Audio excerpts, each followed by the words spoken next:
Travel back in time to the 80s, reliving the advice, Carpe diem. Seize the day. the comebacks, Why don't you take a picture? It'll last longer. and the technology. Are you telling me that you built a time machine? Out of a DeLorean? Because just like you, we're stuck in the 80s. Can you say stuck in the 80s?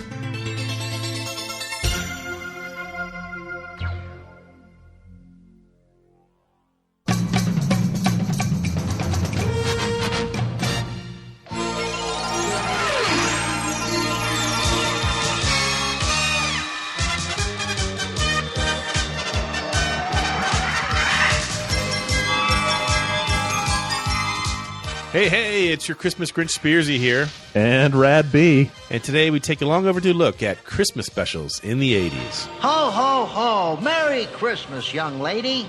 Merry Christmas, brother. Oh, you knew it was me all the time, didn't you? Uh-huh. Well, Merry Christmas, sis. Merry Christmas, everybody! Joining us today, Wee Herman had the king of cartoons. We have the king of television with us today. Ladies and gentlemen, Mike Pajaro. Thank you for having me back. Yeah, we loved having you on that one show. We did the, what was it? TV shows that became movies, movies that became TV shows. Yes. My beloved Blue Thunder. That started me on that Alien Nation marathon that I'm still not completely all the way through yet. Maybe break it up a little bit with Stranger Things Season 2. Come on. Come on! Talk to me!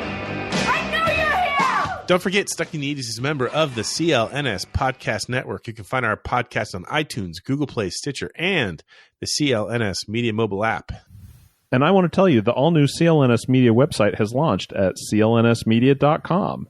clnsmedia.com is now the home of this podcast and also 40-plus other podcasts and vidcasts in the world of sports, finance, comedy, and lifestyles. We're still the lifestyles, right, Steve? This show might be an exception. We're also so excited to have our show featured on the new CLNS Media website. Support our network by checking this episode out at clnsmedia.com. That's clnsmedia.com.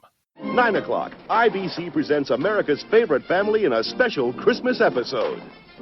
Hi, Mom. Where's Dad? He should have been home by now.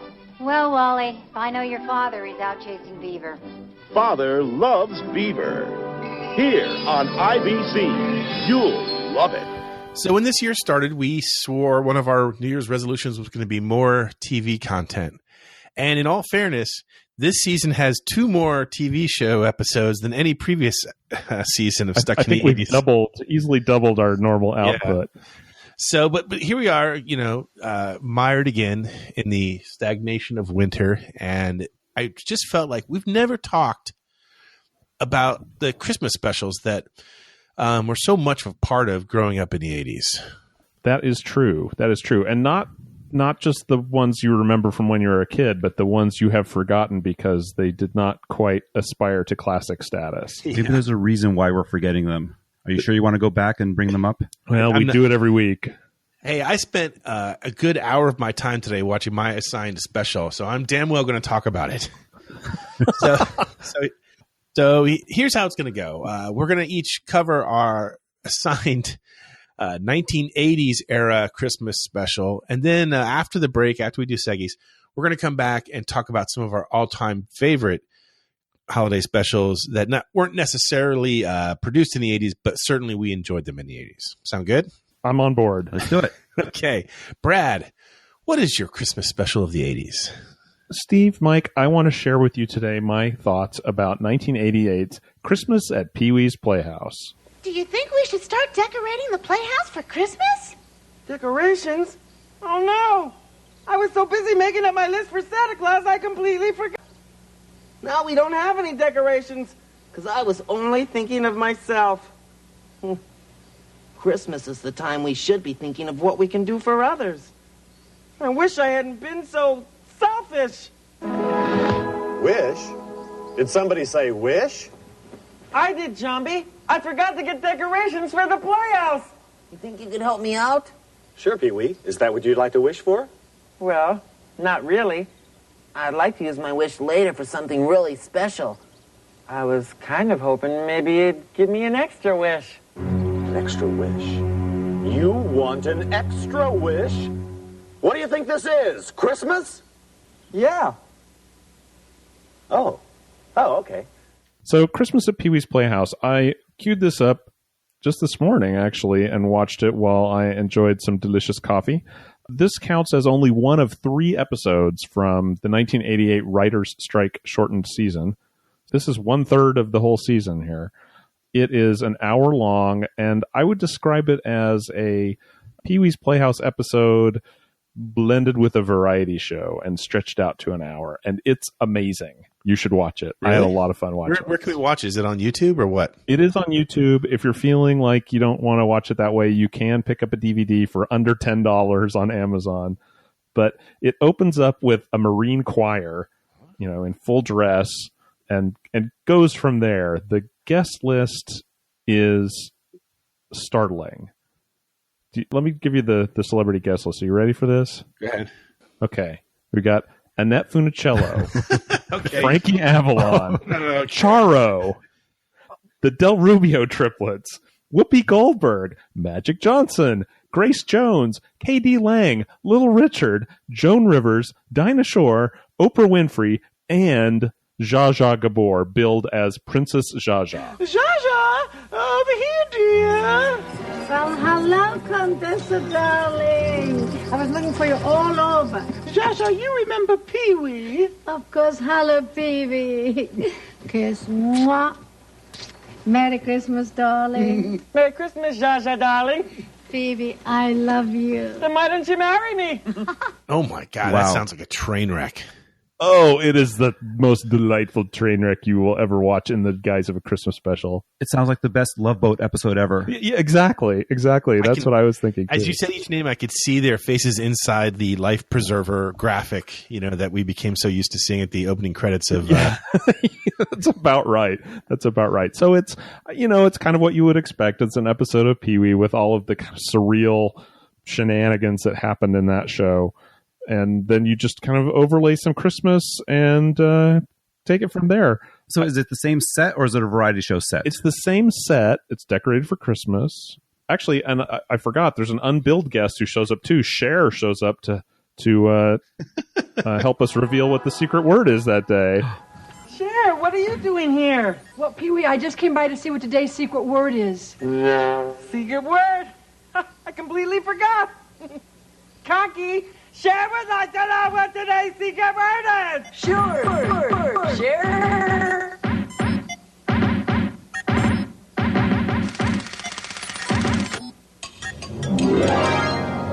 Today's secret word is here. I think the best use of celebrities in this was Magic Johnson, who shows up in Magic Screen. Oh. You know how he would go into the Magic Screen? Sure. Pee-wee would.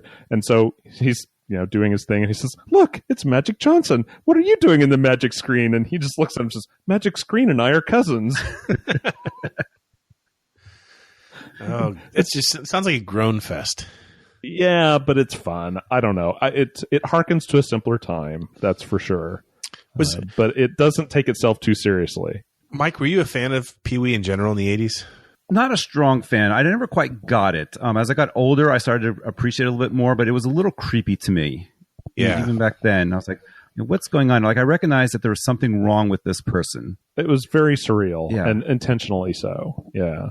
I used to watch it with my friends, like, in college.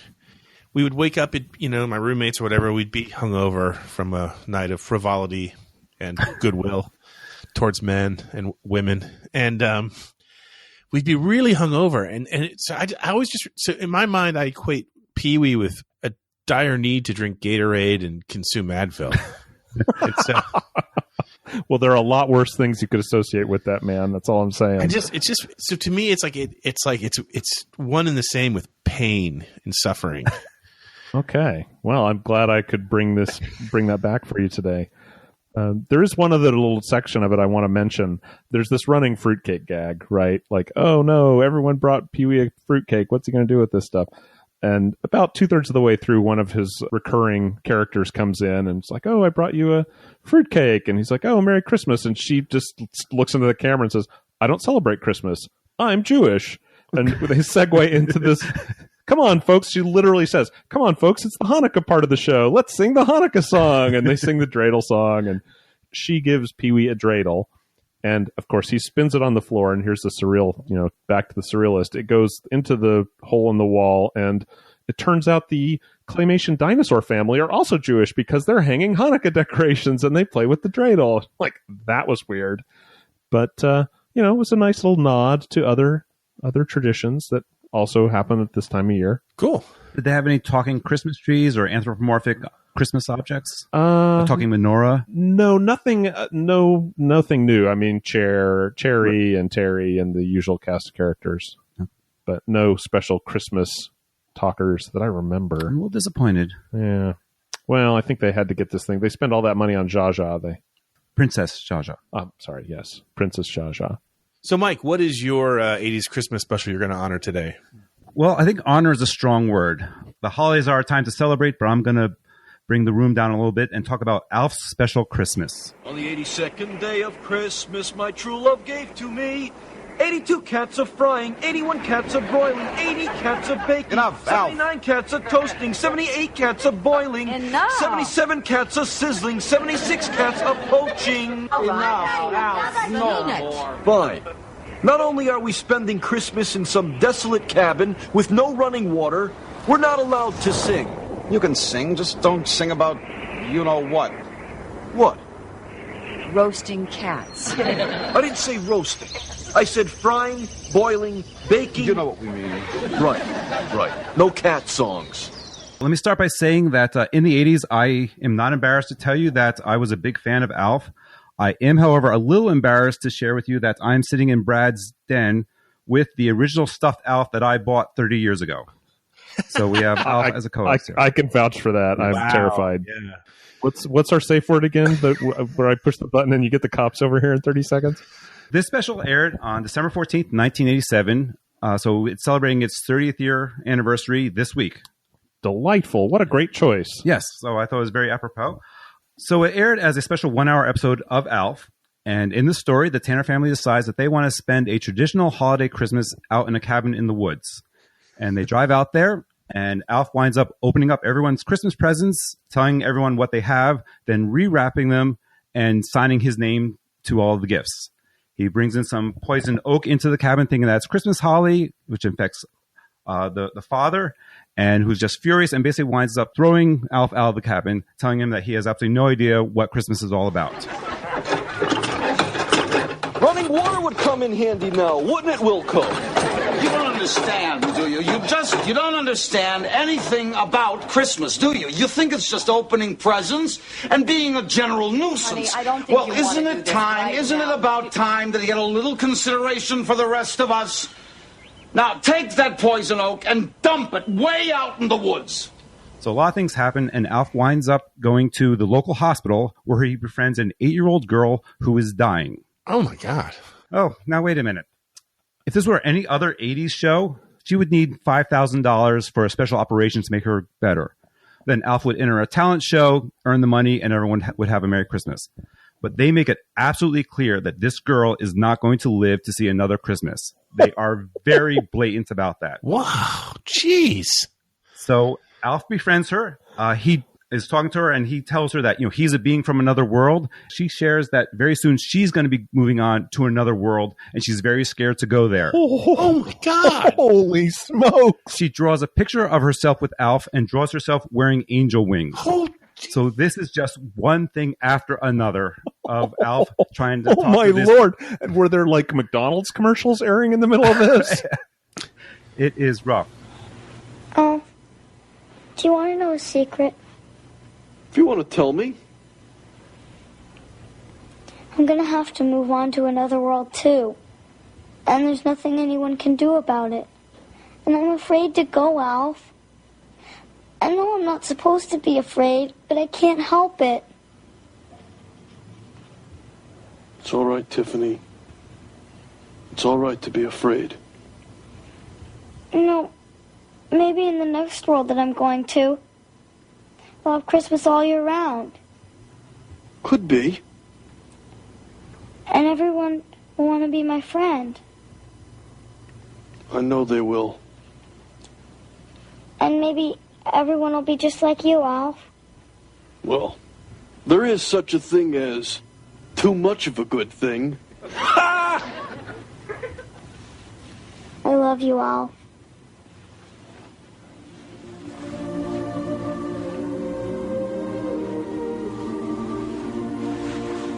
I love you too, Tiffany.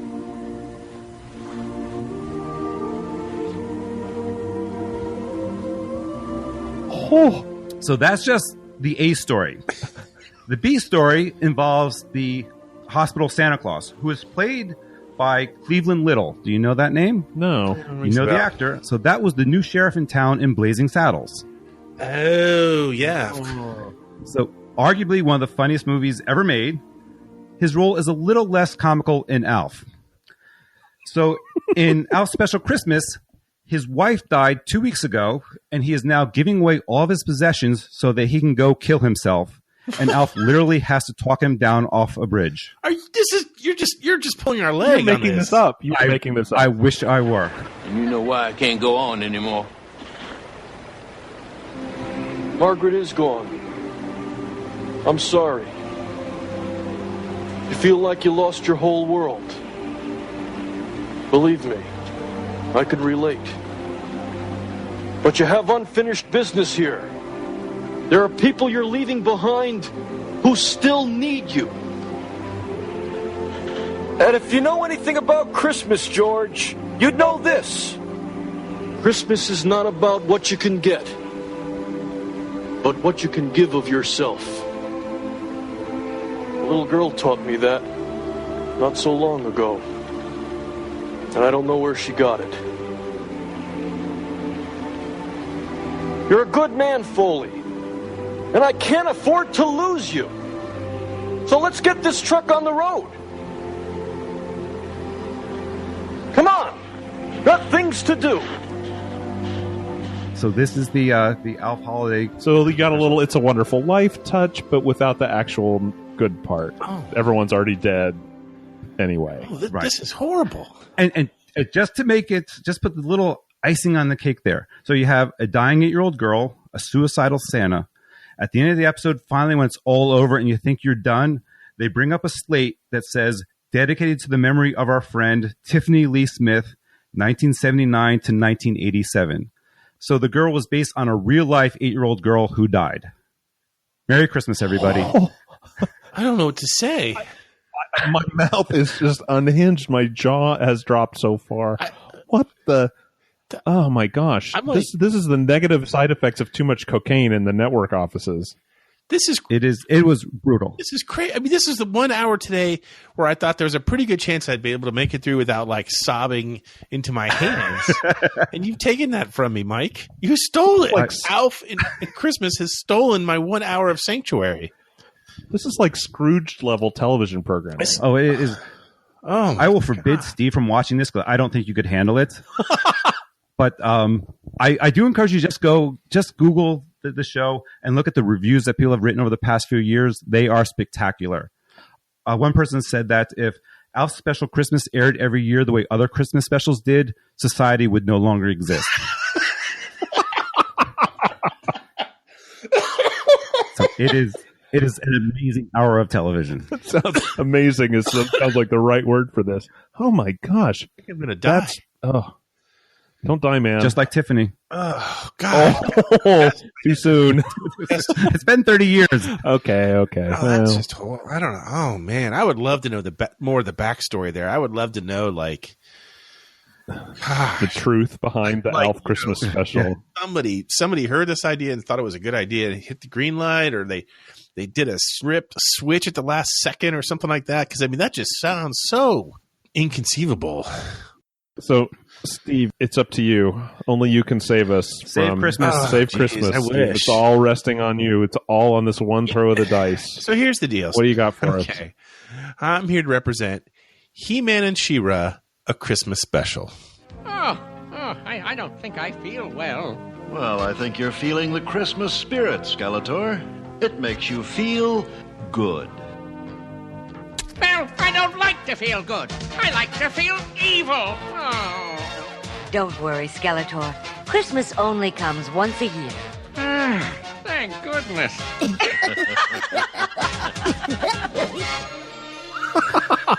You're joking. Yeah, I'm not. When we started the show, I sat here pretty smug in the idea that I had the most interesting holiday special to talk about. And now that's been stolen from me with the memory of a dying 8 or 9 year old girl. 8 years old? 9 years old? 8 years old. That's so bad. So that's fantastic. So now I'm stuck here defending a cartoon. Anyway, He-Man and Masters of the Universe. Are there any fans here of that particular universe? A little old for that one. Me too. Yeah, same here.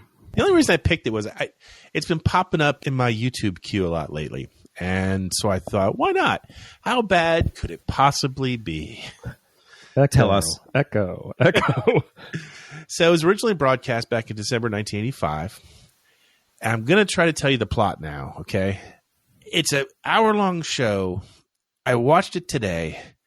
It goes in 1,000 different directions. I have tried to focus the plot down on like a couple of key storylines. But there are, in this particular special, there are things that are obviously Transformers. There's a group of people that look like they're straight out of the Barney the Dinosaur universe. There's all sorts of crazy Dora the Explorer kind of moments. But I have crystallated it into a very brief plot summary. Here we go.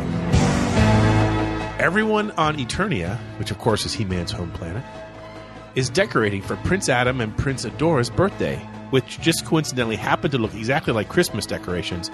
And of course, their birthday happens to fall on the season known as winter on Earth.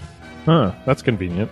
Meanwhile, Adam, a.k.a. He-Man, which no one can figure out, and his faithful companion known as Man-at-Arms are finishing up work on what they call a Sky Spy, basically like a spy airplane rocket that they're going to use to spy on Skeletor. Orko, sort of the comic relief gremlin of the show, accidentally breaks into the rocket and sets it off, launching it into the sky. He tries to cast a magic spell to have it land, but instead it automatically goes across the universe and crash lands onto Earth. Nice. Coincidentally, next to two human Earth children who are out looking for a Christmas tree. So to make a long story short, the Earth children and Orko have to be brought back to Eternia, where Skeletor's crew wants to capture them so that the goodness of Christmas won't take hold on their planet. So is this Orko's story more than He-Man's? It is almost. He-Man is just there as like, I'm here to rescue you. Orko gets far more screen time than He-Man. It should be called the Orko Christmas Special. Needless to say, the adorable children in their Christmas spirit temporarily managed to convert Skeletor to a good guy, and he helps He-Man and She-Ra save the kids and return them to Earth. So that's how Christmas first came to Eternia. Not everyone celebrates Christmas, but the spirit of the Christmas season is within us all. It's a season of love and joy and caring. And presents. Presents are nice, Orko, but Christmas means much more than that. I know, Adam. Christmas is a time of peace and caring and happiness. That's right, Orko. And what would make you happiest this Christmas? Presents. Oh, Orko.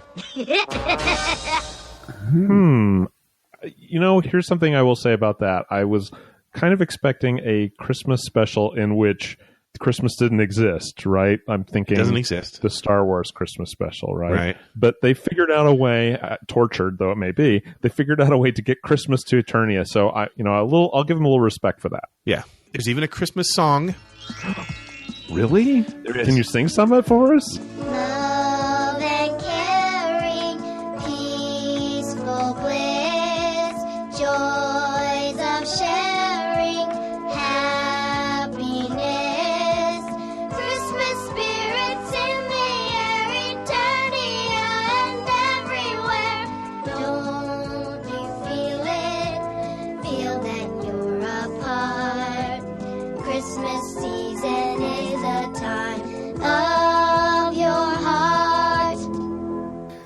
was spectacular. I feel better already. Yeah. I don't really know what's creepiest about this. There are 2 kids on Earth who are allowed to go into the forest alone to chop down a Christmas tree. Suspect. Or that He-Man and She-Ra call each other brother and sis constantly in this show, to the point where you start to wonder what the hell is going on up there in Eternia. Ho, ho, ho. Merry Christmas, young lady. Merry Christmas, brother. Oh, you knew it was me all the time, didn't you? Uh-huh. Well, Merry Christmas, sis. Yeah, 3 words. Run, run, run. I got 2 words for you. Are you ready for it? The Seggies.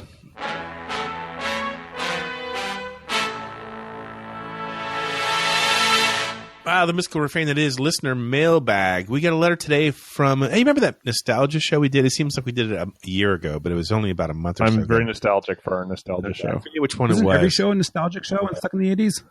Don't trifle me with details. It's the whole brother-sister Eternia thing that's screwing your head up right now, Mike. You just have to get past it. That's it. We got a letter this week from Michelle in Springfield. Brad, why don't you do the honors? Michelle writes, Hey, Steve and Brad. I've been a little behind on the podcast. Yeah, me too, Michelle. And getting caught up, so I just listened to episode 428, Songs About Nostalgia. You included many of my favorites, especially Forever Young by Alphaville. But I can't believe you didn't discuss the roots of the song. It was written about the Cold War and the threat of nuclear war. They seem to be pining for dying young because the thought of getting old without a future is too depressing. That seems even too Spearsonian for you, Steve. See, now, Michelle, that's why we didn't discuss it. I can't have the host of the show committing suicide live on the air. Michelle continues, You missed another great choice, Young and Innocent by Elefante from the St. Elmo's Fire soundtrack. If these lyrics don't scream nostalgia, I don't know what does. And as cheesy as it was, St. Elmo's Fire embodied the concept of looking back and not being ready to move forward. Can I read the lyrics? Steve, I think you should read the lyrics. I like reading lyrics. I don't know why. I just want to make sure that you're still alive in this letter. So I'm not even drinking bourbon today. So drinking green tea, trying to get my voice back. Here we go. Young and Innocent by Elefante. I want that feeling back again so that we can be young and innocent when nothing mattered but the moment we were in. Let's shut our eyes and pretend. And maybe once again, we can be young and innocent, though maybe yesterday is gone. The things we shared were never wrong. There you go. I could see how that would speak to you, Spearsy. Yep. Those are good. That's good lyrics. Those are good lyrics. Yeah, I don't remember that, but I'll have to look it up and give it a spin. Spin up that soundtrack. Michelle wraps up. And there are now a host of more current songs that wax nostalgic for our favorite decade. 2 of my favorites that make me sing along and just put a smile on my face are 1985 by Bowling for Soup and 19-something by Mark Willis. Take a listen if you haven't heard them. Still here and still preoccupied with 1985, Michelle in Springfield. Wow, it's a good one. Yeah. Whew. That Bowling for Soup song is a lot of fun. It is a lot of fun. I think we used it on the very Even first. Even if it does sting a little bit. I think we used it as the closing song for the first episode of Stuck in the 80s, actually. You have to go back and listen. Oh. You mean after the beep boop, boop boop boop beep boop, boop boop boop, that's under the whole thing stops? I don't remember. Now you're stretching my mind a little bit. I'm just mocking you a little. As always, we love the letters. Send them to podcast@sit80s.com.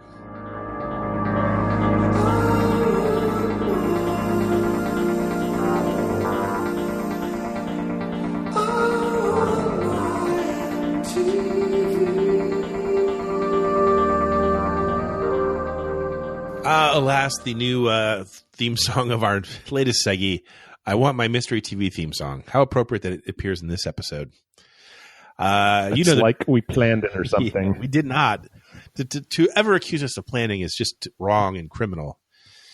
You know the drill by now. We'll play a snippet of a theme song from a 80s TV show. If you know it, you email us in and we will choose a winner to get the free Stuck in the 80s bottle opener. Pay attention. Here was our clip from the last time.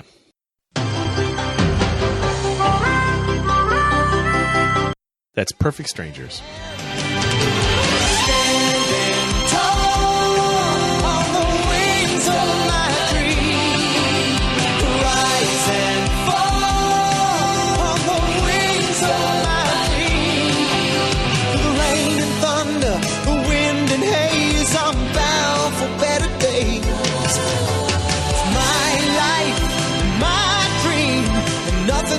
stop me now.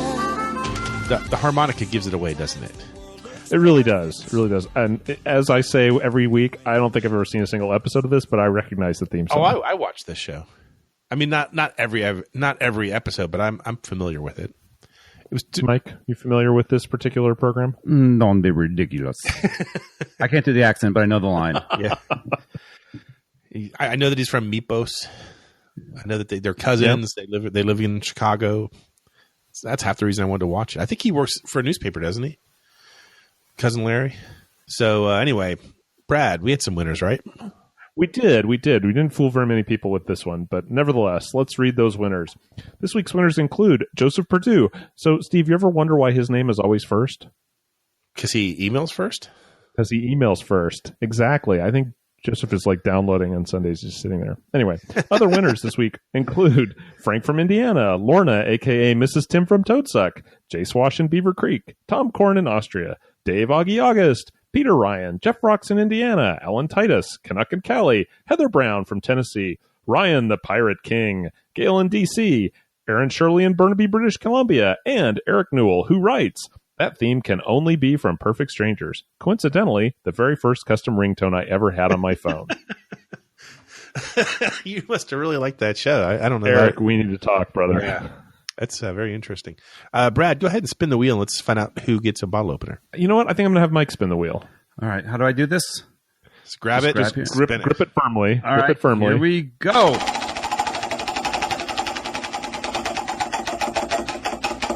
It looks like it's going to land on Frank from Indiana. Excellent. Frank, email us your snail mail address. We'll send you some swag. If you already have a bottle opener, let us know. We'll find something else to send you. In the meantime, pay attention. Here's this week's mystery clip.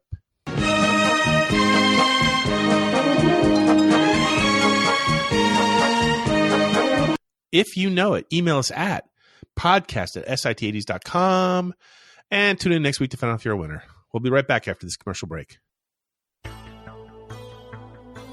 Listen up, 80s Nation. Basketball season is back, and here at Stuck in the 80s, that means we have a special sponsor to help you make the most of the season. It's time for you to put your fantasy knowledge to the test and win some huge cash prizes every night playing the one-day fantasy basketball at DraftKings.com. At DraftKings, there are so many ways to play. You could do public contests with huge cash prizes. You could do private leagues. You could do friend leagues. They've even got beginner and casual contests where you can kind of learn the ropes and kind of get your handle on the whole thing. The best part, you get to draft a new team each day. So here's the deal. Use the special promo code CLNS at DraftKings.com to play free with your first deposit for your share of $10,000 in total prizes tonight. Don't wait. The special code is CLNS at DraftKings.com to choose your lineup, the game inside the game. What's this? Why, it's a letter for me. Dear Santa, I'll have a blue Christmas without you. I'll be so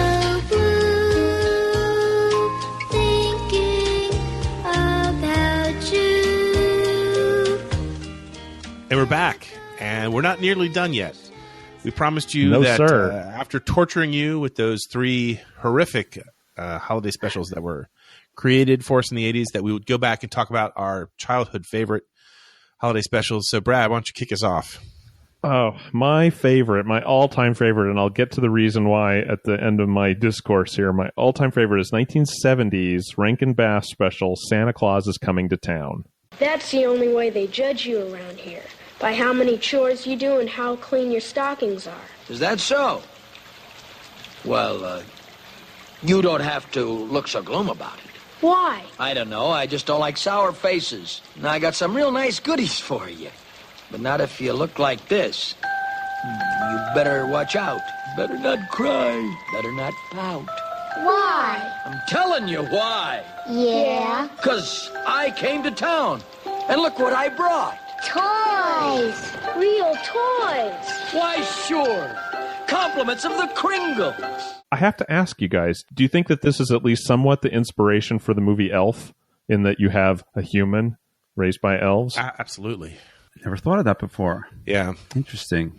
It doesn't cover all the territory, but it definitely has some of the foundational stuff there. I thought the first time I saw Elf, I was like, I know this story. I've seen this story before. Yeah. The voice talent in this is pretty amazing when you look at it. You got Fred Astaire, Mickey Rooney, who's basically Santa Claus and everything, Paul Frees, Keenan Wynn. But I want to talk about Roby Lester, who is the voice of Miss Jessica. She had a really long and storied career that she didn't get a lot of credit for. Anybody who's about our age, Steve, would probably recognize her voice from other places because she was the Disneyland story reader on Disney Records. She read the story, she acted out the parts, and she reminded children to turn the page when they heard Tinkerbell's chimes go in the little booklet that came along with it. In the book Mouse Tracks, the story of Walt Disney Records, the authors say it is impossible to calculate how many lives Roby Lester touched by singing, acting, and narrating on more individual Disneyland records than any other performer. Wow. Yeah, I thought that was kind of cool. She also is the singing voice for Ava Gabor's animated characters in The Aristocats and The Rescuers. I haven't seen either one of those in eons. We all love The Rescuers, right? I don't know if I ever saw it. Maybe. Really? Bianca the Mouse? No, you don't remember Bianca the Mouse? Not really. You don't remember any animated mice. You couldn't remember the animated mouse last week either. But the thing that we should really talk about here is the grooviest song in any Rankin Bass special, and that is My World is Beginning Today, with the weird, like, animated version of her and the cutout picture of her at the bottom of the fountain that's supposed to be the reflection, which is a super, super clever effect, I think. Super clever practical effect. So I don't think she gets enough love in this in this picture. I will say I feel a little bad for Jessica because when you watch this, when you watch this, you'll notice that she does not speak after she gets married. Oh. And when her husband picks one night a year to work, it's their anniversary.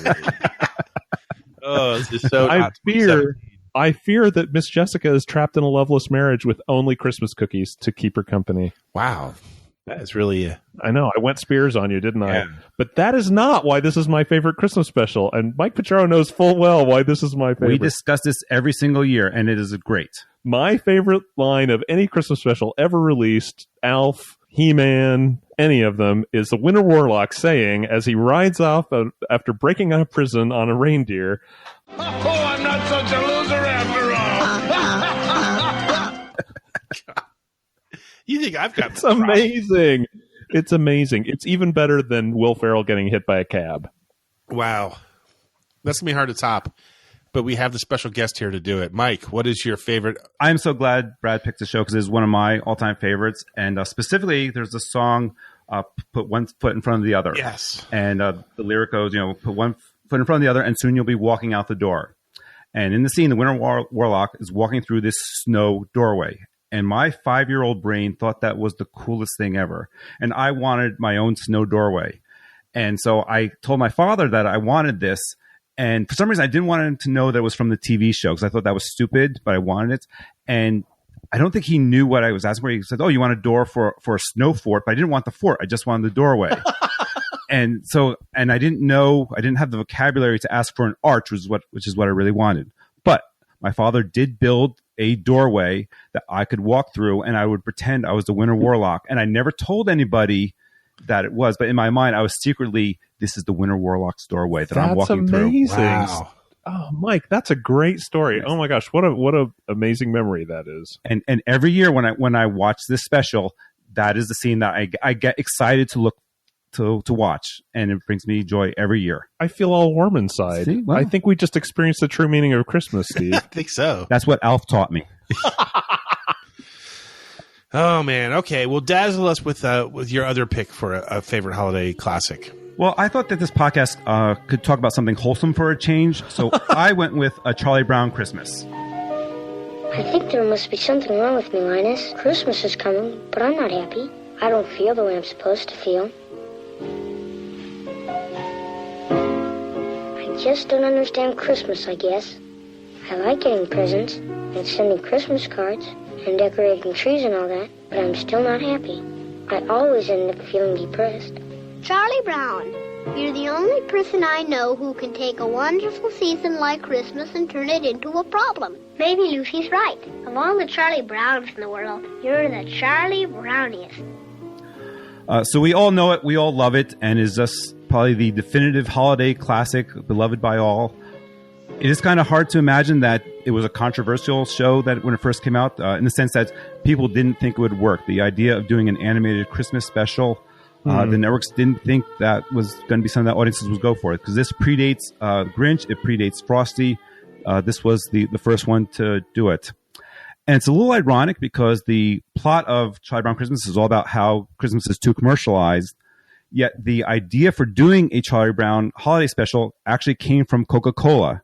What happened is an advertising agency contacted a producer who had worked on doing an unsold documentary about Charles Schultz and said, hey, Coca-Cola wants to sponsor a holiday special. Have you ever thought about doing a Peanuts Christmas? And the producer basically lied to him flat out and said, as a matter of fact, we are thinking about doing that. And Coca-Cola said, great, let's do that. Let's make that happen. And then then a suitcase of cash. So the producer had to go to Charles Schultz and say, CBS wants to air a Peanuts holiday special. And Charles Schultz said, well, what's that? And they had to make it. He came up with a outline in a day. They made it. When they previewed it, there was a lot of concern. They thought the voice work was too amateurish because Charles Schultz insisted on using children actors, or not children actors. They wanted to use actual children. They were concerned that the animation was too simple. And believe it or not, they were actually concerned about the music choice, that jazz just didn't really fit in with the holidays.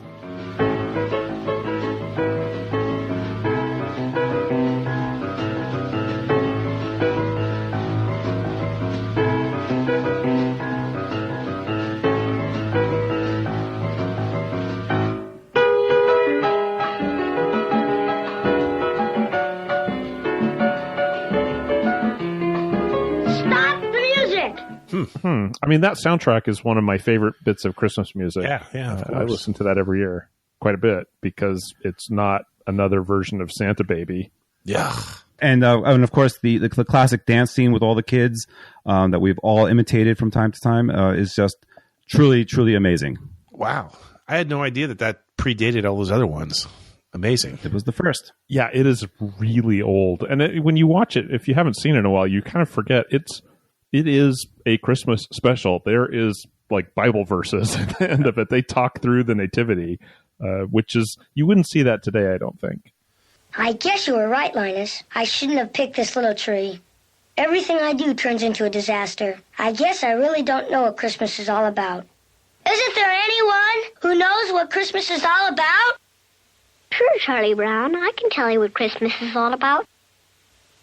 Lights, please. And there were in the same country shepherds, abiding in the field, keeping watch over their flock by night. And lo, the angel of the Lord came upon them. And the glory of the Lord shone round about them. And they were sore afraid. And the angel said unto them, Fear not.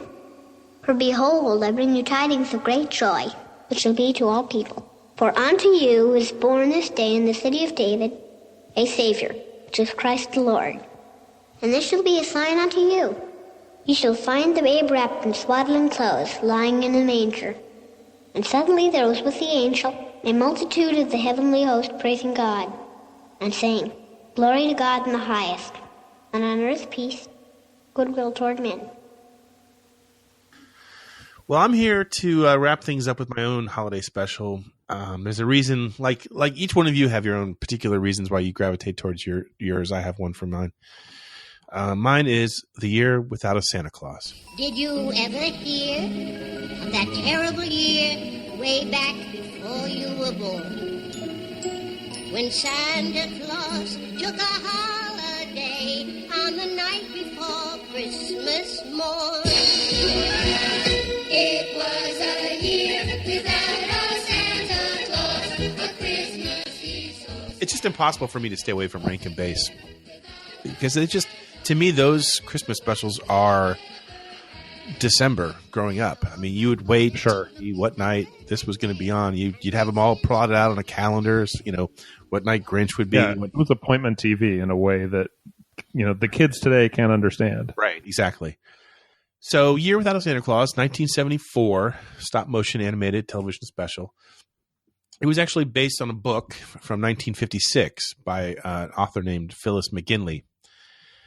It was broadcast for the first time on December 10th, 1974 on ABC. And it featured, just like we knew before, Mickey Rooney, always playing Santa Claus. Shirley Booth as Mrs. Claus, who's also the narrator of this special. And then Dick Shawn as the Snow Miser and George Irving as the Heat Miser. And you've got to know that those two characters are the reasons why I love this show so much.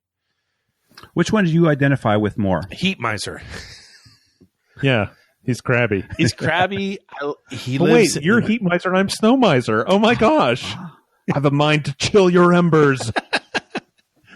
The storyline it's kind of a sad episode, really. I mean, Santa Claus wakes up with a cold after Thanksgiving, and he's told by his doctor, who doesn't believe in Christmas, that he should make some changes to his routine.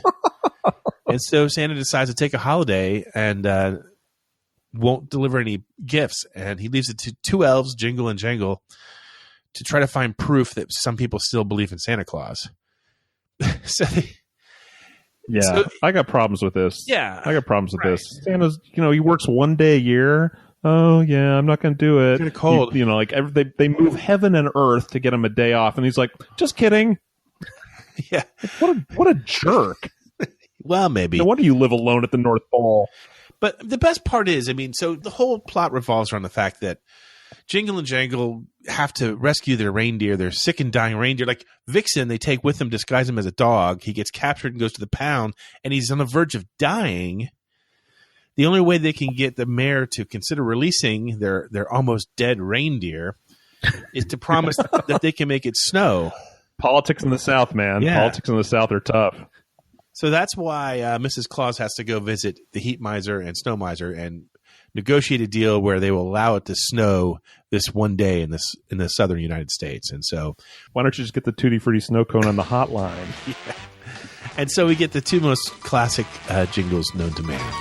I'm Mr. Green Christmas. I'm Mr. Sun. I'm Mr. Heat Blister. I'm Mr. 101. They call me Heat Miser. Whatever I touch starts to melt in my clutch. I'm too much. It's interesting because I have owned all of these Christmas specials on 3 formats. I had VHS tapes because when they came out on VHS tape, it's like, oh my gosh, I can watch this whenever I want. Yeah. This will be life-changing. And then they came out on DVD, and you buy the DVDs. And then you come out on Blu-ray, and I bought the Blu-rays. I'm not quite sure why I keep doing this, but there's something about having them that I can watch anytime I want. Comfort. That because of what you described, where it was just appointment TV, and if you missed it, you missed it. Yeah. That's to me, there's my something kids are spoiled that way. There's something magical about seeing them live on television. Like this is the night. Like we're gonna finish dinner early, and everyone's gonna get their hot chocolate and sit around the television set and watch A Year Without Santa Claus, and we can stay up. Yeah, I agree. The one problem is though these days you're not really seeing the original episodes. They're cut down a little bit. So if you have them on DVD or on digital, you might be getting an extra song or an extra joke or two in there. That's true. They're cut pretty mercilessly to add a little commercial load there. As fate would have it, there was actually a live action version of this same story that was done back on NBC in 2006. Really? Yeah.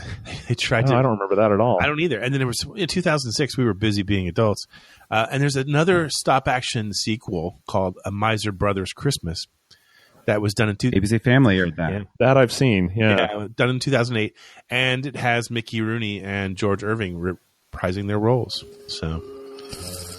The winds from the north are on time and on schedule. Boring. Wake me when it's over. Most of these shows that we're talking about today, you can still find them today on YouTube. He-Man is definitely on YouTube. There's even if you want to, you can find the He-Man Christmas special with special audio commentary by a super He-Man fan. So if you really need to hear the inside story behind Orko and all that kind of stuff, it's possible. I want to see the story behind the He-Man fan. I bet that is a scary story. Scarier than the Alf Christmas special? Maybe they're listening to this podcast right now. If you are, get in touch with Steve and Brad. Yeah, that would be great. In the meantime, Mike, thank you so much for letting us cover television one more time. I'm happy to do it. Sorry to bring you down a little bit, but that's what the holidays are all about. See, someone who finally gets us. Oh, have a great holiday season to the rest of 80s Nation. In the meantime, Brad and I, and Mike, and the Miser Brothers remain here, hopelessly stuck in the 80s.